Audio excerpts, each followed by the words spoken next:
Hello everybody, Carol Garrison with Carol's Creative Escape. It is Monday, January 8th, and it's time for another Make It Monday. Thank you so much for taking time out of your busy week to join me tonight or catching me on replay. I appreciate it either way.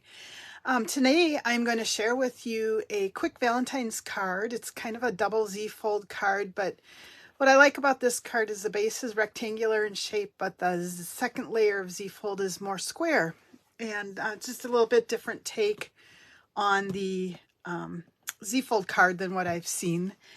So I'm going to share that with you, but I've also got a couple other examples to turn it into a kid's birthday card as well as a masculine birthday card, just so that you can kind of see how versatile the fold is. I hope everybody had a great week. We've made it through the first week of the year, I guess. We're starting our second week, and so far so good here. I'm going to jump right in tonight and just start working with this fold. Hey Julie, thanks for watching. Let me go ahead and get my camera flipped around. I apologize for the jiggling here. Just a moment, and we'll switch it out so you aren't seeing my lovely ceiling up there. We finally have snow here in Minnesota. It's not a whole lot. It's basically been a couple of dustings, basically, that have come our way. It's supposed to get really cold, though, this weekend. And I say really cold for what we've had so far this year, I think is a better way of putting it, as opposed to the super bitter cold temps that we're used to usually by this time of year. Just double checking to make sure I am live on my correct Facebook page. Sometimes I'm not sure where you're at. Oh, Julie, you're watching from Arizona. Then you're probably a little bit warmer than what we are up here at this point. But you know what? That's okay. That's okay. Someday I'll be like you and live somewhere warm and then come back up here for our beautiful summer months. Someday. All right. The measurements for this card actually are really easy too. It took me a little bit of time to figure out the square part and make it work right. But this is the Valentine's card that I'm going to show you how to make tonight. And like I said, it's a Z fold, so you can see the Z. But these squares are 3 by 3 as opposed to kind of more rectangular shape that we're used to, mimicking the card itself. So let me show you real quick a couple other samples. Here I've got a little kid's birthday card, or at least what I think is a little kid's birthday card. And I was able to cut out some of these animals just from designer series paper and a quick birthday stamp. This one I added an embossed sheet of paper as opposed to designer series paper for the background. And then here's a masculine one that I made using that wonderful Gone Fishing designer series paper. And the big primary colors in here, it is Misty Moonlight, and this ribbon is actually more Night of Navy by name, but it goes very well. So keep that in mind when you're trying to find ribbons. Don't just focus on the name of the ribbon, but kind of check to see how that color works out. And then it's just got, again, that Z fold with some fun surprise paper inside. I think what I would do on the back of this is put another piece of like very vanilla cardstock so that I could write a note to someone, and I would do the same on this one, probably on all of them. That's kind of an afterthought, but I think I would definitely try to do something like that. Maybe I will set up the card I'm demonstrating for you tonight that way so that you can see what I mean when I say that. So let me just grab an extra piece of cardstock here. I always have a bunch of that size pre-cut. All right, so let me grab all of the paper that we're going to need for this. It's an easy one to mass produce, and I've, I think if you've got cardstock laying around, oh dear, that got a little dirty. Let me grab a clean piece of Flirty Flamingo. Not sure what I got on that. All right, I'll give you measurements while I'm fixing this one up. It is 4 1/4 by 11, so it's just a half sheet, and then you're going to score it. I need to get my cutting blade out of the way. At 2 3/4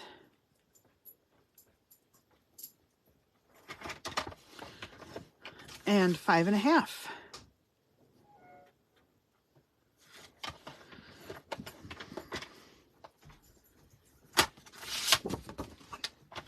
Okay, quick correction there. All right, so again, 4 1/4 by 11, scored at 2 3/4 and 5.5. And then you've got another piece. I'm using Flirty Flamingo here, and this is a 3 by 9 piece, scored at 3 6. And then I have a 4 by 5 1/4 piece of designer series paper. And again, if you've got a definite pattern, make sure that when you're cutting it, it's going horizontally so that your pattern is going the correct way. And then you need 3 squares of designer series paper that measures 3 by 3. Somewhere I have a second one of these squares. Some nights, I swear, if I get ready ahead of time, I'm almost worse off than if I'm scrambling here at the last minute. I'll have to cut another one of those too. Anyhow, good grief. I really was all ready. And then here I sit. I think sometimes those little kitties get up on my desk surface and things start to disappear. At least that's going to be my story.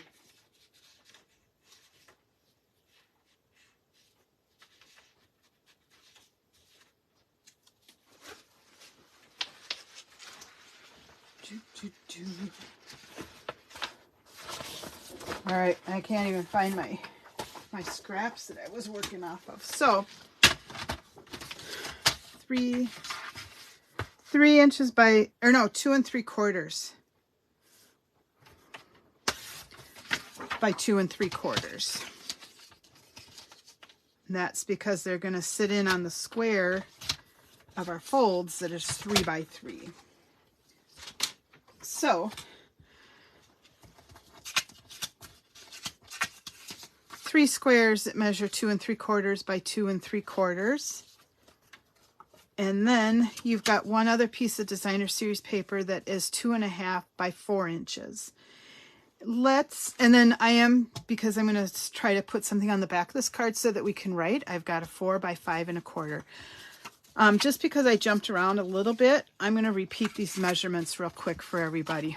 4 by 11, scored at 5.5 and 2 3/4. This is 3 by 9, scored at 3 6. This is 4 by 5 1/4, 2.5 by 4, and then 3 squares that measure 2 3/4 by 2 3/4, and then optional 4 by 5 1/4 for the back of the card so that you've got a place to write. Whew. All right, let's go ahead and start by just folding along the score lines.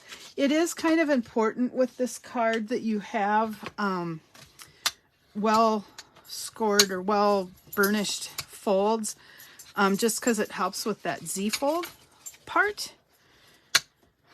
And so we're going to do that, and then we will fold this card the same way.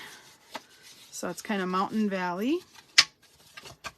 Whenever I make these Z-fold cards, I always have to figure out exactly how to lay the second layer on. And it's silly because it's a Z-fold card, so they got to go together. But it always takes me a minute or two to figure that out in my little head. All right.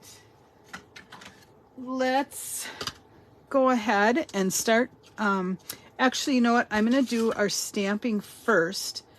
And the reason for that is I want to be able to let that dry. And you may hear the dog getting a little fussy right now because he just came down to start playing ball. I've been home with them all day today too, so it's not from lack of effort on my part. All right, so we're going to start. This one is going to be more of a wedding card than a Valentine's Day card. And so I'm going to just take my Flirty Flamingo ink, and the stamp that I'm using is from the, nope, that isn't my other piece. It's from the Something Fancy stamp set that is in the annual catalog. This Valentine's paper that I'm using is actually from the new mini catalog that just came out starting January 4th. And it's one of the free items. It's actually in the, I shouldn't say the mini catalog, it's in the celebration catalog. Oh dear. Because it's one of the free items that you can get when you place an order of $50 or more. I am still picking up an edge here.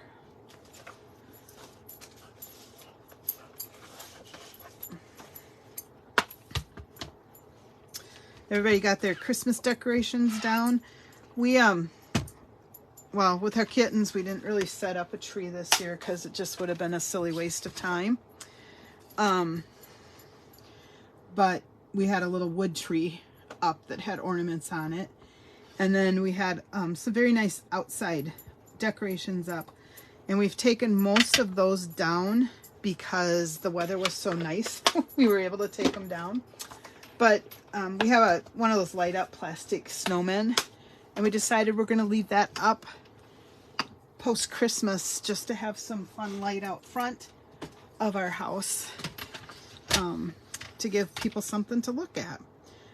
All right, so I've just stamped my congratulations here, and I'm going to just trim it. Usually I'm afraid to do this live because I never know for sure how well I'm going to cut it, but we're going to go for it tonight. That's one thing nice about this trimmer is it's easy to see pretty much where you're at. So there's our congratulations. That's going to go on the inside of the card. And then I am going to, oh, okay, I'm not going to worry about that little piece. I am going to use the new modern oval punch to punch out this particular sentiment. It fits in here very nicely. And it's going to look real nice in the space on the front of my card too. I like it because it's kind of, it's not rounded all the way through. It's straight edges on the side, which is just a little bit different. All right, let's go ahead and start to assemble, kind of work from the inside out. I will show you this designer paper that I mentioned is in the celebration catalog, because on the back side of each of these sheets is a gold foil paper. So there's a lot of, it's hard to decide which side are you going to use, because you've got that pretty foil, but then you've got this pretty colored paper too.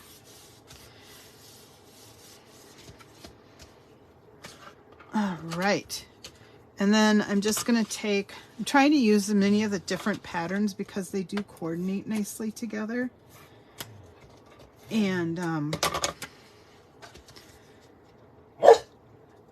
okay, I'm going to go get the ball for the dog. He has a tendency to throw it in the clothes basket, and for some reason he can't figure out how to get it out of the clothes basket once he's tossed it in there. So his default solution is to simply start barking, clothes basket, clothes basket. He just starts to bark for somebody to come get it for him.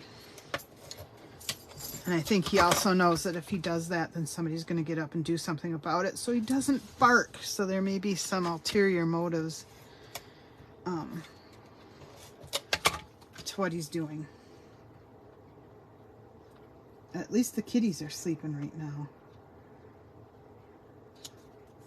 You know, I don't think that paper's cut right. You guys ever have those days where you think you're really with it and you find out you're not?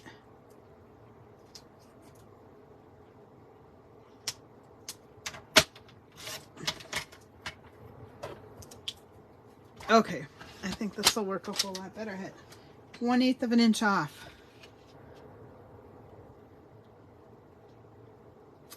There we go.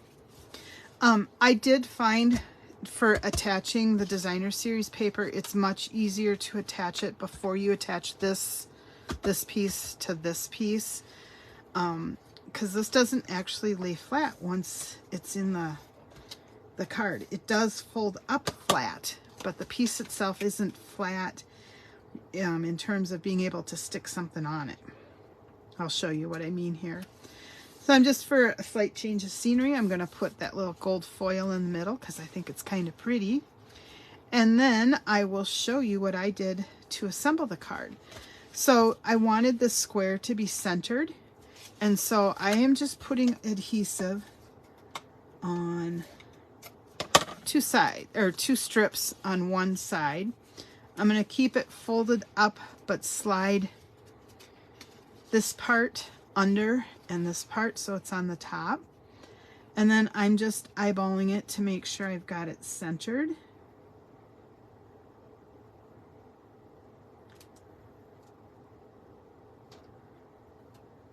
About like that. And I'll just press that down, and then this side is easy. I'm just going to go and fold this flap over. I'll leave it face down, and I'm just going to fold that flap over. And then I don't have to worry about getting it lined up or anything. Just like that. All right, and then I am just putting the sentiment right in the middle. Doesn't that oval look nice in the square? Sometimes I struggle to rounded edges and squared edges. Do they go together? But because this has got those straight edges, I think it makes a really nice addition to that card. This might become one of my new favorite punches, and I like it because it fits a lot of sentiments. And I sometimes forget that sometimes when I look at punches, if it goes horizontally like this, then that's the only way I use it. But it can go vertical too, and add a whole nother way of decorating. You just got to remember that. All right.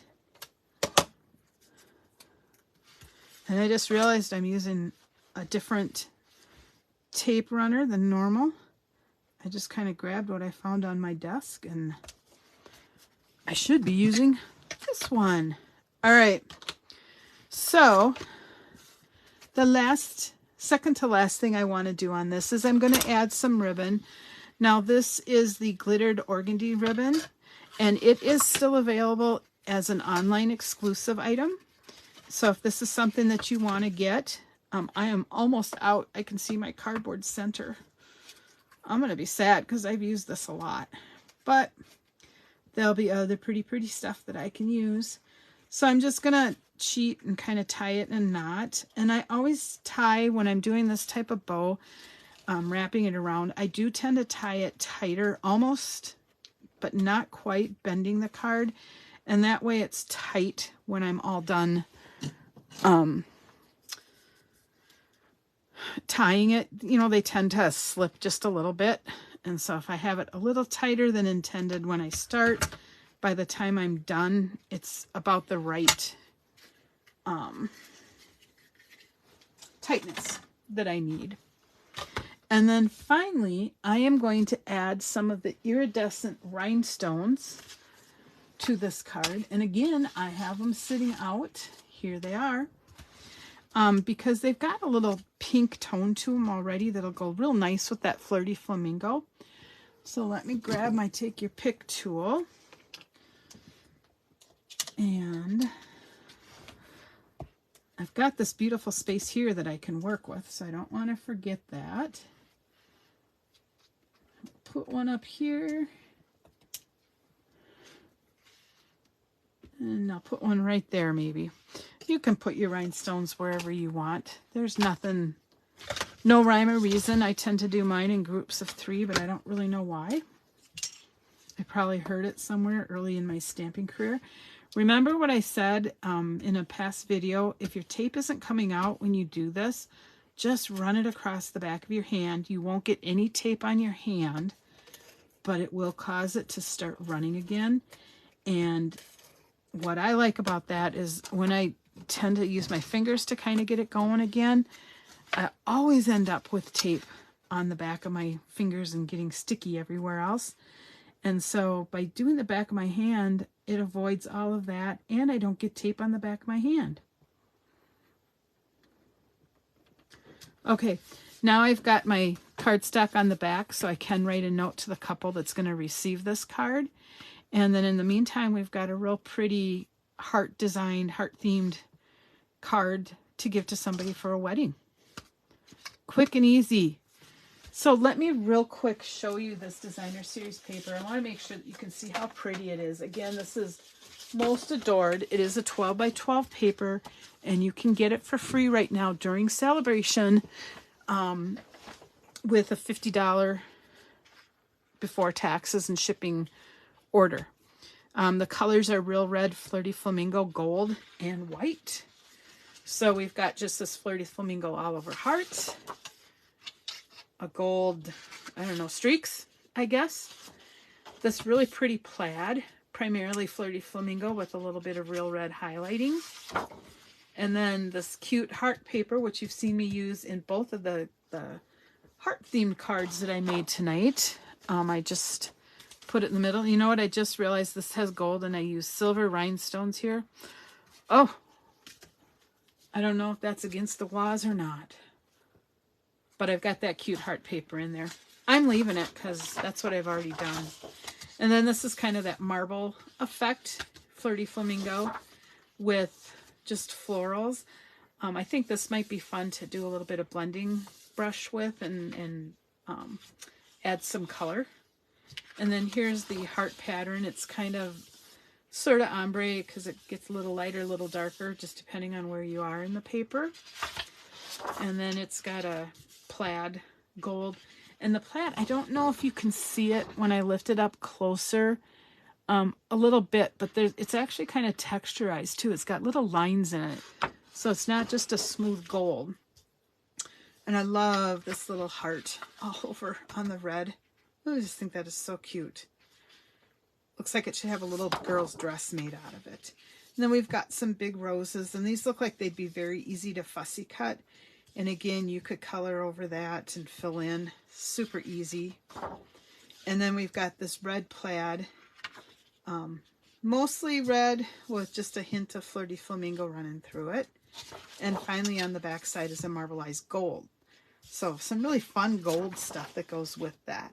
So again, that is available in the Celebration catalog, which goes on now through the end of February. I should talk about this glass thing I've got in front of me too. This is a glass, I want to make sure I'm giving you the correct wording. I think it's just called the glass mat, but we want to make sure we're using the right terminology here. And you think I can find it? And so, yeah, glass mat is what it's called. And I want to say it's about 14 by 17 inches wide. You're not seeing the full thing in my camera because I've got my camera set up kind of close right now. It does reflect ceiling lights, so you can kind of see what my lighting is above. But what I like about this is it's got a nice grid, so it helps you be able to line things up. You can put ink right on here. You could wipe off your blending brushes on here.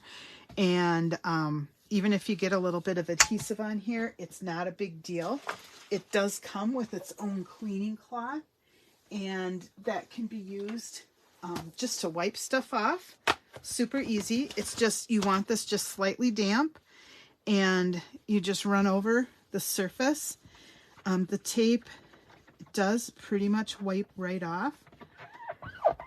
It just requires a little bit of elbow grease. I would still encourage you to use one of the silicone mats just so that you're not having to fuss with adhesive on stuff. To me, that's kind of a pain. And in addition to this, and I'll show you how easy a little bit of ink, I'll even do a bright red ink on here.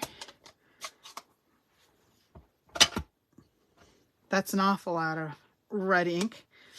It's going to kill me, but I'm going to get my clean gray cloth. No, I'm not. I'm going to use my Simply Chamois. I don't think I'm ready to get that gray cloth all that dirty. But to get the ink off, just do that. It doesn't stain. It doesn't leave any color.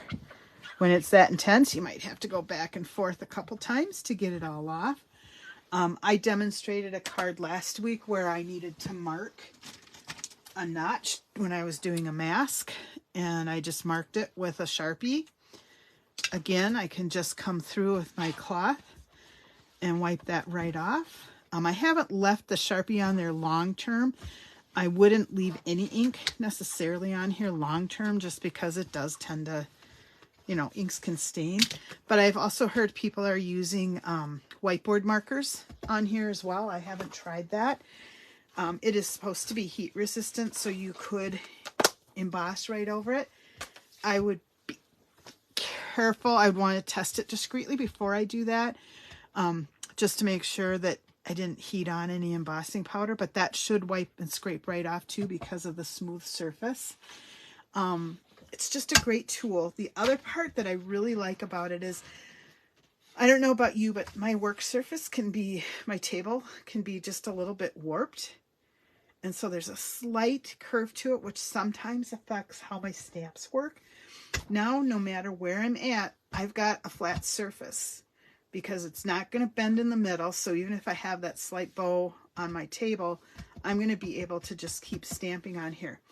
Now, the reason I'm talking about this so much right now is this is part of a celebration deal. If you were to join Stampin' Up! As a demonstrator, you can receive this kit, which includes the glass mat, the gray cleaning cloth, and I'm just storing mine in a empty stamp case. And then the other piece that you get with it is this silicone work surface, which will stick. I'm trying to pull it, and it's stuck there. You could put ink spots in here, little sequins or something in here if you wanted to be able to pick those up. I don't know, scraps of paper or your tools. This would be a great place to put blending brushes if you didn't want them getting on your cards. And you could either put that on here or off to the side, you know, of your work area, so that that was handled. But you get these three pieces as part of the Join Now offer. And so for $99, you would be able to choose $125 worth of product, plus receive this glass mat studio. Or your other option, if you don't think you want this or would use it, you could just simply get an additional $30 in free product added to your starter kit. The really neat thing about that starter kit is you get to choose what to put into it. And as always with Stampin' Up, there is no obligation to make any further purchase. Of course, we'd love for you to do it and stay with us, but you're never under that obligation. So the availability of this glass mat as part of the joint offer is available now through February 29th. They did actually limit the number that were available to demonstrators as part of our pre-order. That's one of the perks of being a demonstrator, is you get to sign up for things early. But if you didn't get in right away, you lost your chance to order this even as a demonstrator. It may become available to us again, but we don't know for sure. And so right now it really is exclusive to people that join Stampin' Up. Now, if you've already got a demonstrator that you work with and you order from, by all means, please contact them and sign up under them if that is what you want to do. If you don't have a demonstrator and you have more questions, feel free to reach out to me. I will get back to you.